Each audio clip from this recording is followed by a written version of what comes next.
So now let's talk about linguistic relativity. So the vocabulary that a person uses affects how they think about a topic. In fact, this was sort of what's known as Whorf's hypothesis. According to Benjamin Whorf, a skier who knows what early sintering um, is able to think differently about snow than a person who's unfamiliar with this term. Sintering occurs when snow crystals break down and fuse into larger crystals. And just knowing that enables the person to think differently about snow. So, for example, language both reflects and shapes thought.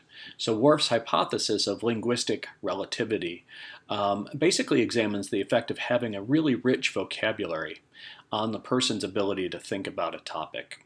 So in his original theory, he claimed that language placed limits on the types of thoughts that people were capable of having. Although most contemporary psychologists argue for sort of a modified version of this, which is that language basically makes certain types of thinking easier or more difficult. So sort of the more language you have for something, the better you're able to, or at least more detailed, you're able to think about a particular thing. Let's also talk about a little bit about differences in language. So you're probably familiar with dyslexia, which really refers to a difficulty learning to read despite lots of intelligence and teaching. And there's genetic components to this. So there seem to be differences in the symmetry of the hemispheres that tend to be related to this. For example, people who have dyslexia are more likely to be left-handed or ambidextrous.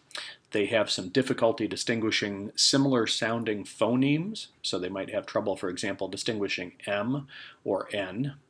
Their brains tend to show different activation during tasks that involve rhyming and so forth. And of course, because reading language depends on matching phonemes to letters that represent them, the dyslexics tend to provide some kind of workaround when they read. They tend to have less activity in the pathway connecting the visual cortex in the occipital lobe to the Wernicke's area in the temporal lobe, but they tend to have more activation of Broca's area, which participates in speech production. Of course, you may be yourself and know other people who are bilingual. In fact, more than half the world's population speaks more than one language. So learning two or more languages takes time. In fact, of course, more time than just learning one. Children who are learning two languages at the same time tend to learn the same number of vocabulary items, but of course those two vocabulary items are divided among two languages.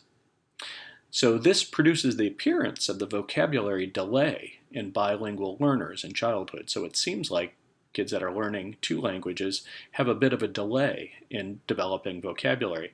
In fact, they're developing just as much vocabulary. It just happens to be interspersed over two or more languages. On the other hand, by adulthood, there seems to be no discrepancy at all. And in fact, older bilinguals tend to experience delayed onset symptoms of Alzheimer's. So if they are likely to get Alzheimer's, they're likely to get it later on in life than people who speak just one language. And it may simply because it provides alternative routes for processing information. Simply because you are learning more than one thing, you're sort of using a lot more of the circuitry in your brain in order to organize things.